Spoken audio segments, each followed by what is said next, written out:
जब कोई अधर्माचरण करके धन कमाता है तो ये 15 दोष बिना मोल के उसके पास आ जाते हैं।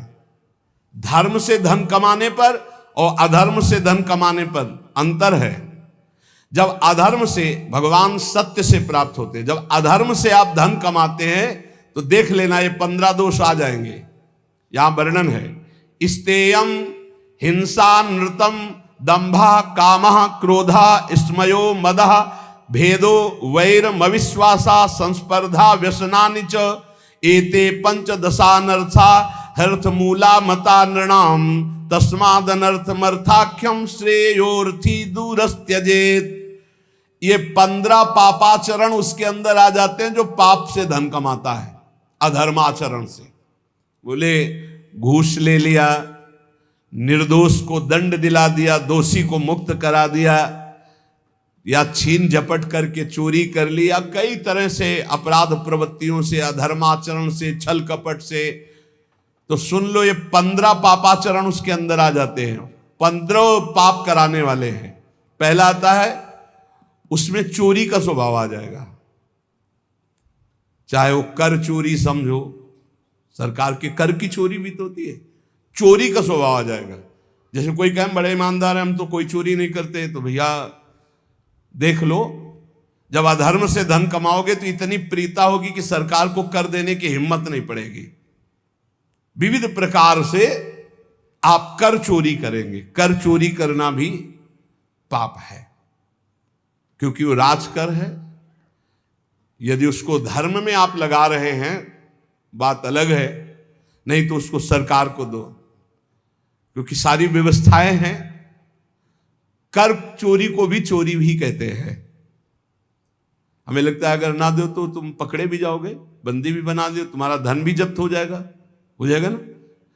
तो चोरी अधर्म से धन कमाए पर। अब देखो, जो बेचारे सरकारी नौकरी करते हैं तो उनको कटवाने की जरूरत नहीं, हो तो सरकार कर काट के अपने आप ही देती है। जहां अधर्म का धन कमाया जाएगा उसमें कर नहीं दे सकते, फिर वो अधर्म आचरण पाप कराएगा। पहला है चोरी, स्तेयम। दूसरा हिंसा, पक्का। धन अधर्म के द्वारा जब आता है तो वो हिंसा कराने की, प्रेरक, कर्ता, अनुमोदन, तीनों पाप को, चोरी और हत्या, हिंसा। जहां अधर्म का धन आएगा वहां शुरू। और झूठ बोलना तीसरा। चौथा दंभ करना। पांचवा काम भोग, रुपये के बल से व्यभिचार करना, ये आ जाएगा अधर्म के धन से।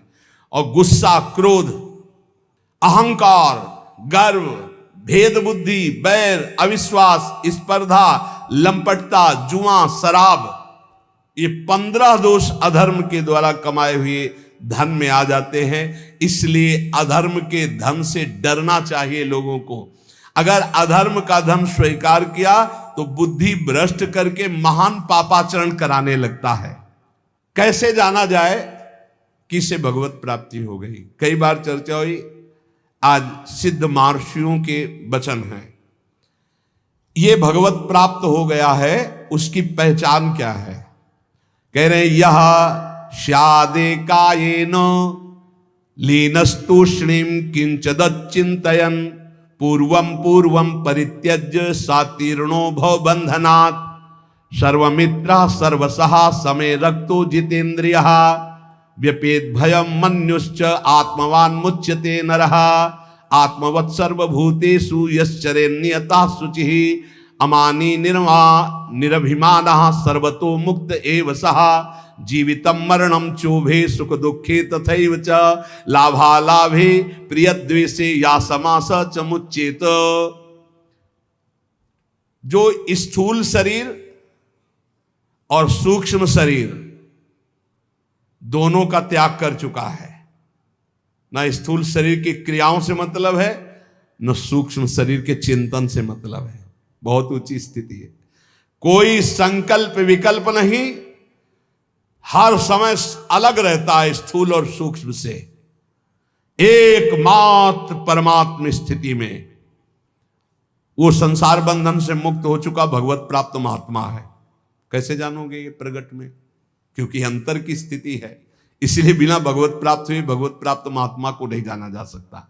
दूसरा, जिसका व्यवहार तो सबके प्रति मित्रवत होता है, पर होता किसी का नहीं है, मित्र किसी का नहीं होता हो, मित्रवत व्यवहार होता है।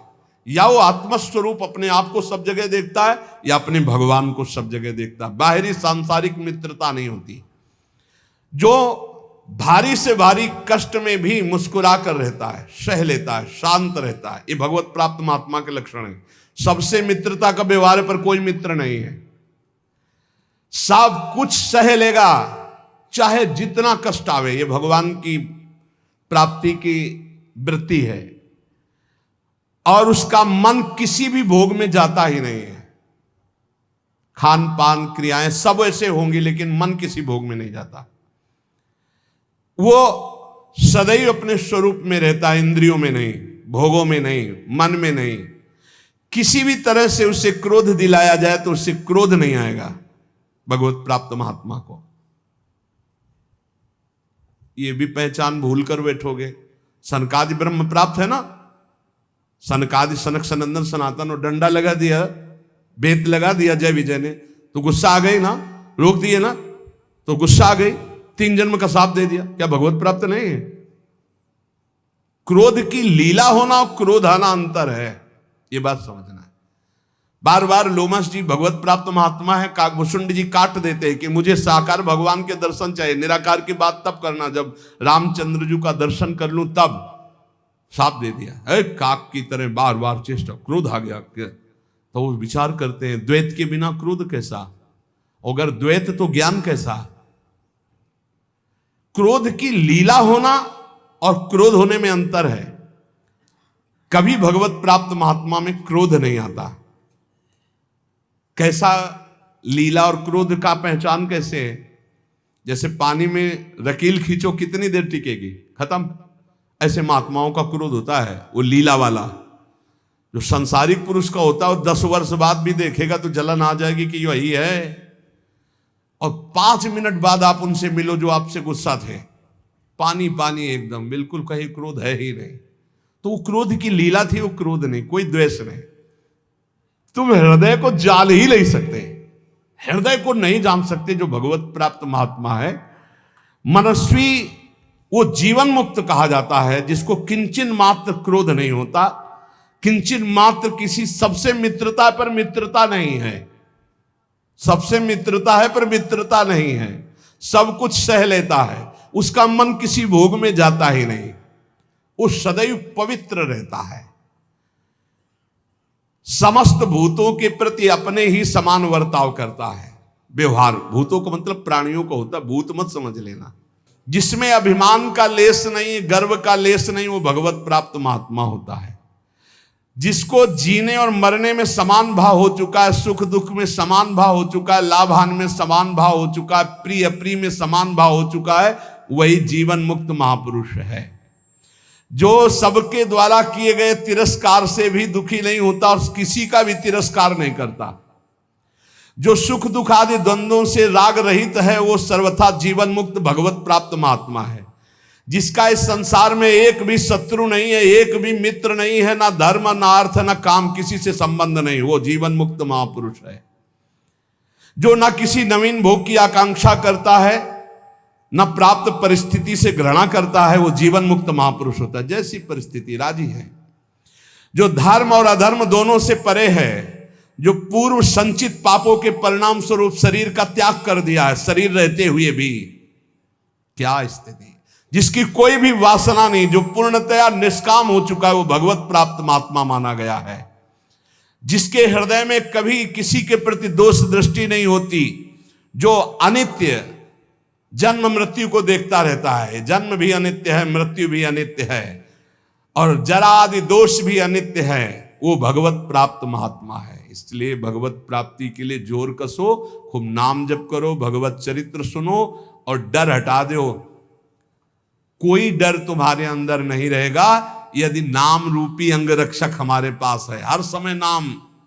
इसलिए खूब नाम जप करो, निर्भय रहो, स्वस्थ शरीर रहे, ऐसे आचरण करो, क्योंकि इसी शरीर से भगवत प्राप्ति होनी। शेष चर्चा आगे।